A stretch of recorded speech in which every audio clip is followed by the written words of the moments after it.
أعوذ بالله من الشيطان الرجيم بسم الله الرحمن الرحيم ربما يود الذين كفروا لو كانوا مسلمين صدق الله العظيم سورة حجر شروع شو چې دغه صورت پس دریو حصو باندې تقسیمو اولنی حصہ او باب هغه د 15 آیته پوری وا په اولنی آیاتونو کې ترغیب او قران ته او په دویم آیت کې هغه زجر هغه ذکر کړي ربما يود الذين كفروا لو كانوا مسلمين ډیر کله ته ارمان کوي کافران لو کاش چې دوی کانو مسلمین لو کانو مسلمین کاش چې دوی توحید قبول کړي یا دا ربما دا د ډیر د پارم راځي او د کم د پاره هم راځي او دا وکله دوی ارمان کوي لمنګ بده باندې د سوره ملک یو کم ډیر شمه سپارا آیت نمبر اتم نواله تر یو لسم پورې خبره ذکر کړی و دیمه خبره تفسیر قرطبی هغه د حسن بصری رحم الله ذکر کړي وکله چې دا جهنميان مسلمانان ویني دوی بارمان وګي کاش چې موږ ایمان راوړې وې دغه شانتي تفسیر اضواء البیان کې چې دا عربو چاپ کړي دي پدې کې هم یو تذکرہ کوي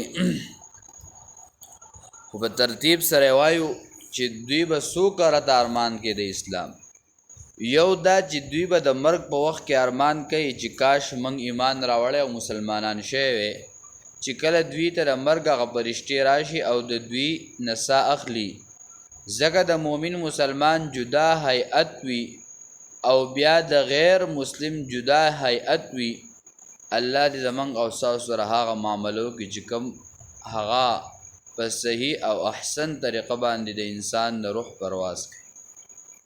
یو د مرګ په وخت کې او دویم چې کله د عذاب قبر وخی په دغه وخت کې به دوی ارمان کوي چې کاش موږ مسلمانان مې الله دې موږ دغه نو ساتي او دریم د قیامت په ورځ او سلورم چې کله دوی د الله سره ملاقات کوي د دوی د اندامونو په دوی باندې گواهی شروع کوي او سلورم چې دوی کله په پولیس سرات باندې روان وي او دا جهنم والا جهنم ته غورځيږي دوی به وي چې کاش موږ مسلمانان به شپږم ځل چې جنت والا جنت ته لاړ شي او دوزخ والا دوزخ ته لاړ شي ومزل چې کله دا پیسلی هر څه وشي نو بس یو ګډ براوستلی شي تور او سپین دا به حلال کړی شي او اواز به وشي چې مرګ نن ختم شو د جنت والا د جنت فیصله وشو او د جهنم والا د جهنم فیصله وشوه او بس دوی بیا په دغه وخت کې ارمان وکړي الله دې موږ تاسو ټول جنت والا وګرځوي نو دا خلک به په دې څو ځایونو کې ارمان کوي او یو دا چې کله دا جهنم والا په جهنم کې وي او دغه لږې مسلمانان سره ګناهونو په وجه باندې تللی وي وی دا جهنمیان به دغه مسلمانانو ته ووایي چې تاسو خو په دنیا کې وی چې کلمه ده او الله دی او پیغمبر دی او دا تذکرې کولې نن تاسو دلته ولې راغلی یئ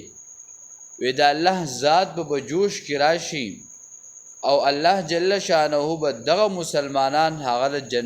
جهنم نه راوباسي او چې کله د جهنم نه راوباسي نو دا جهنميان به په دغه وخت کې आवाज وکړي کاش چې موږ یو پیر کلمه ویلې وي نو علما ذکر کوي چې د مسلمین په ځای پکار دي چې دوی متقین ویلې وي خاشعين ویلې وي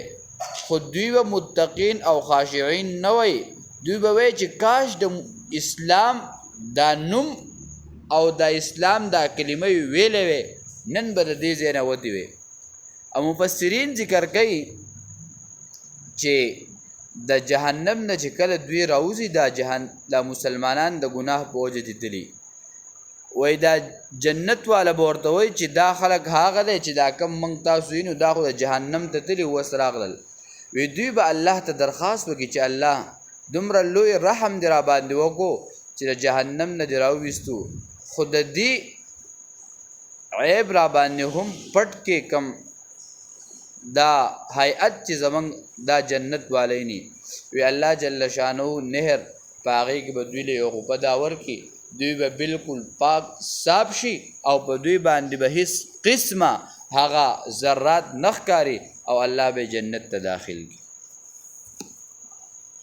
ربما یود الذین کفروا لو کانوا مسلمین ډیر کله تبارمان کوي کافران کاش چې دوی توحید قبول کړی وی نو نن مسلمان د خپل د ایمان او د اسلام احساس نه کیږي خو ایمان او اسلام دا ډیر لوی سیز دی د مسلمان سر د هیڅ نه وي په تندې جامې نه وي په خېټه دې وږی وي خو چې اسلام او ایمان د سره شته بس دا سړی کامیاب دی او د آخرت د کامیابو وال نه به ګرځي ذرهم یأکلوا ویتمتعوا پرېږدئ دوی چې خوراک کوي او مزې د دنیا اخلي ویلههم الامل او غافله کړي دي دوی لره هغه امیدونو چې دوی دا کافران پرېږدئ چې دوی خوراک او څښاک کوي ځکه د دوی هغه لوی لوی امیدونه دوی غافله کړي دي فسوف یعلمون نو زر دی چې دوی به پوه شي دوی خو د دنیا هغه امیدونو د دنیا هغه لذت د دنیا خواهش هغې په امیدونو کې اخیستې دي چې دا به کومه دا به کومه خو د دې په وجه باندې به دا انسان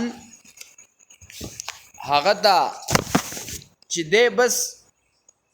په دغه څیزونو کې به او دای د کافر صفت هم ذکر کړی دی حدیث کې راځي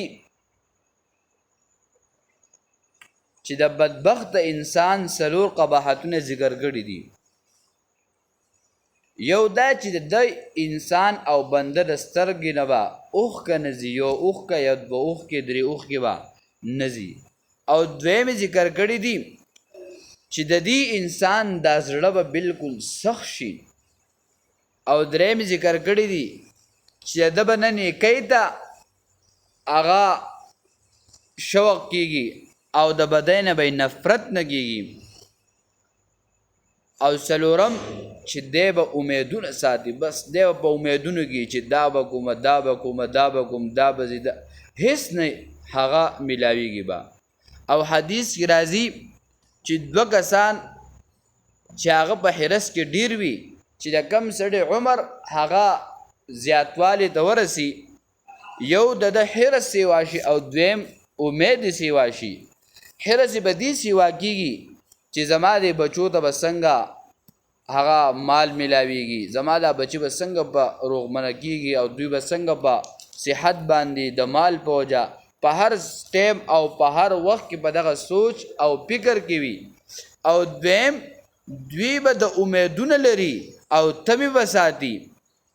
د دې وجې نه حدیث کې دغه راغلی دي وما اهلکناهم من قرية او حدیث کې راځي د دې امت د ټول نه اولني خلق ته نجات ملاويږي چې هغه خلق یقین په الله باندې کوي یعنی توکل په الله باندې کوي په الله باندې ځان ساتي او دویم هغه خلق چې هغه بخل کوي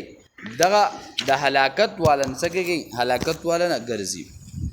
وما اهلكنا من قريه او ندي هلاک کړي من یو کلی والا الا ولها کتاب معلوم مگر داغه د بار لیکل دی مقرر لیکته مقرر دا صورت داوا وا چې من یو کلی والا نه هلاک کو بلکې دا غوي دا لیک مقرر شوی دی چې په دغه وخت کې به دا خلک هلاک کیږي په دغه وخت کې به د دوی مرګ راځي د دې مثال یو سړی از بار تلاړ شي الکوي پلان کې خو شل ورځې وشو بس او بیا مړ شو نه پیسې وګټلې نه دا وکړل بلکې الله د دې انسان دا رزق الته بوستو او الته د مرګ فیصله کړی و لکه سليمان عليه السلام بارک یو عالم یو واقعه ذکر کوله وی د هغه په دور کې یو سړی وی چې کله هغه ملک الموت راغی او د هغه نه روح اغستو د هغه خواته یو سړی ناسو سلیمان علیه السلام دی وی دلته زه ډېر زیات یریږم د هوا ته حکم وکړه چې ما له دې ځای نه هلته ویسي چې کله سلیمان علیه السلام وی هوا ته حکم وکړو وی هغه سړی ویوړو هلته چې هلته یې څنګه کوز او پرېښودی شو بس فرشته راله د هغه نه روح هلته واغستو او قبض یې کړو نو سلیمان علیه السلام وی چې د دې انسان د روح دا قبض کول دا دلته نو لیکلی شوي بلکې د ده دا روح قبض کول دا الله هلته لیکلي وو ځکه د دې ځای نه الله دې هلته بوتلو او د ده نه هلته روح پرواز وکړو ما تسبق من امت اجلها وما یستاخرون نشي وړاندې کېدی یو امت د خپلې نیټې نه وما یستاخرون او نشي رسته کېدی چې کله الله د انسان د پاره کم وخت د مرګ لیکلی دی یو سکنډ نه مخکې کېدی شي او نه یو سکنډ رسته کېدی شي ځکه چې د دې انسان دا مرګ الله په دغه وخت کې لیکلی نو یو انسان د خپل اجل نه رسته کېدی شي او نه مخکې کېدی شي وقالوا يا أيها الذي نزل عليه الذكر إنك لمجنون دلته وس ذکر د رسالت کوي خو انکار د هغوی ذکر کوي چې دوی وی د نبی علیه السلام په باره کې چې نبی علیه السلام په لاره باندې روانو دوی به ورته اشاره وکړه سړیا چې کله به هغه وکتل وی ته خو مجنون یې او لیونی یو خدای اعتراض د دوی او دویم اعتراض د دوی په دې آیت کې دا ذکر کوي چې دوی ورته وی کته وی چې زه پیغمبر یم ستا په صداقت موږ ته ملائک راوله که نه چې ستا د رښتینوالي تصدیق ملائک وکړي یا د خپل ملائک چې هغه ستا مدد او مرسته وکړي یا د خپل ملائک راولېږي چې په موږ باندې عذاب راولي نو دلته را دوه خبرې ذکر کوي وقالو دوی وایي یا ایها الذي ای داسې سړیه نزل علیه الذکر چې نازل کړی شوی دی په هغه باندې وحي په خپل ګمان دوی به وي دا وحي په ده باندې د خپل ګمان مطابق راځي دی ما ته وحي راله بس دا د خپل سوچ او فکر دی بلکې دته وحي مهي دا نه راځي او بل به ورته څه وي انک لمجنون یقینا ته خامخا لیونی دا لام په دې باندې داخل شوی دی لام د څه معنی ورکوي خامخا ته صحیح ته لیونی انک لمجنون یقینا خامخا ته لیونی لو ما تأتینا بالملائکة ان کنت من الصادقین ولی نه راولې موږ ته ملائک چې ستا تصدیق وکړي چې دا پیغمبر دی یا مدد د مدد دپاره ولې نه راځي نو الله جواب کوي چې ای دا ملائک د دریو خبرو دپاره راځي یو چې ملائک کله د ځمکې ته راځي دا وحي راوړي تاسو ته پیغمبران نه چې تاسو ته وحي راوړي او دویم چې دا فرشته راځي دا د مرګ دپاره راځي چې ساه واخلي که تاسو وایئ چې ساه واخلي نو د دې دپاره الله وخت مقرر کړلی د هغې نه مخکې وروسته کېدل نشته او دریم هغه د عذاب دپاره راځي ما ننزل الملائکة الا بالحق وما كانوا اذا منذرین موږ نه نازلو ملائک مگر په عذاب سره مگر په فیصلې سره دا بیان قرآن دا معنی کړله چې موږ به رښتې نه نازلو او موږ نه رالیږو مگر په عذاب سره یا په فیصلې سره وما كانوا اذا منذرین او نشي ورکېدی دوی د دغه وخت کې مهلت اللهم ربنا اتنا في الدنيا حسنه وفي الاخره حسنه وقنا عذاب النار برحمتك